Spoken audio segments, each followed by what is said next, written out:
Assalamualaikum warahmatullahi wabarakatuh. Saat ini adalah sore hari. Sore ini saya akan menjawab pertanyaan yang ditanyakan oleh siswa scholar dari Hayat School.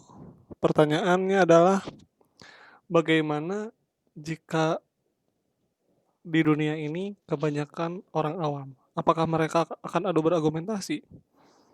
Jawabannya tidak, karena orang awam argumentasinya hanya pada sebatas hiburan dan bukti-bukti.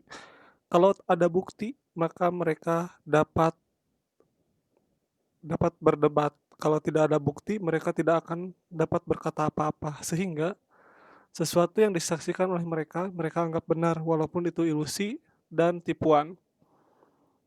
Lalu sebaliknya, bagaimana jika semua orang atau kebanyakan orang ahli, bukan awam, yang akan terjadi adalah perang, di mana segala benda dan semua orang berlomba-lomba untuk mendapatkan kuasa. Siapakah yang paling pintar di antara kita? Maka terjadilah perang. Perang ini pernah dilaksanakan, pernah terjadi pada zaman Mahabharata, perang nuklir, karena pada zaman itu orangnya canggih-canggih.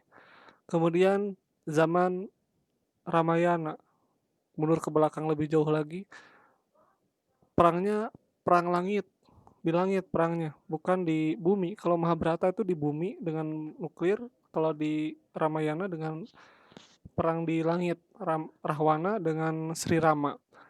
Selanjutnya perang dunia 2 di era modern ini sama, perang antara orang-orang yang ahli. Perang dunia ke-1 juga sama, dan masih banyak lagi. Itu semua disebabkan oleh banyaknya orang-orang ahli, maka mereka akan berebut kekuasaan. Selanjutnya yang paling sederhana dan paling bagus adalah banyaknya orang-orang beriman. Walaupun mereka awam, mereka akan mencari tahu sumber kebenaran yang berasal dari ilahi. Walaupun mereka pintar, mereka akan menyebarkan kepintaran mereka untuk supaya menyebarkan kebaikan bagi sesama. Jadi pada zaman ini, di Golden Age, tidak ada manusia yang miskin, tidak ada manusia yang bodoh, yang ada adalah manusia yang mau belajar dan manusia yang beriman. Orang yang paling pintar tidak ingin kekuasaan, yang ia inginkan adalah kesejahteraan. Itulah zaman di mana disebut dengan Golden Age. Zaman ini akan ditandai dengan kedatangan para para utusan-utusan Allah, dan akan terjadi di akhir zaman. Kalaulah itu terjadi, maka tidak akan ada yang namanya orang miskin, tidak akan bisa yang namanya sedekah, dan tidak akan bisa yang namanya beramal, beramal secara harta. Itu akan terjadi, dan kita tunggu saja apakah kita kebagian zaman itu atau tidak.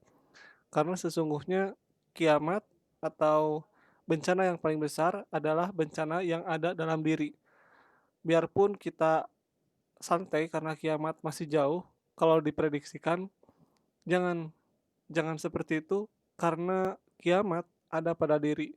Setiap perubahan yang ada pada diri kita, setiap bencana, setiap penyesalan yang ada pada diri kita, itulah kiamat yang ada pada diri kita. Contoh yang paling ekstrim lagi adalah seseorang yang mati, itu adalah kiamat baginya. Karena kenapa? Karena kiamat itu adalah akhir dari hidup, akhir dari kehidupan. Bedanya kalau kiamat kubro, sugro itu secara massa, kalau kiamat secara pribadi itu secara diri sendiri. Sehingga ketika seseorang itu amal-amalannya belum sempurna dan ia keburu dicabut nyawanya, ia pun akan menyesal dan bersedih. Itulah makna dari mengapa orang awam harus beriman dan mengapa orang berilmu harus beriman, karena kunci untuk keselamatan adalah iman. Walaupun awam dan berilmu, tanpa iman maka akan celaka dan akan menyesal. Itulah yang dapat saya sampaikan. Terima kasih atas pertanyaannya. Wassalamualaikum warahmatullahi wabarakatuh.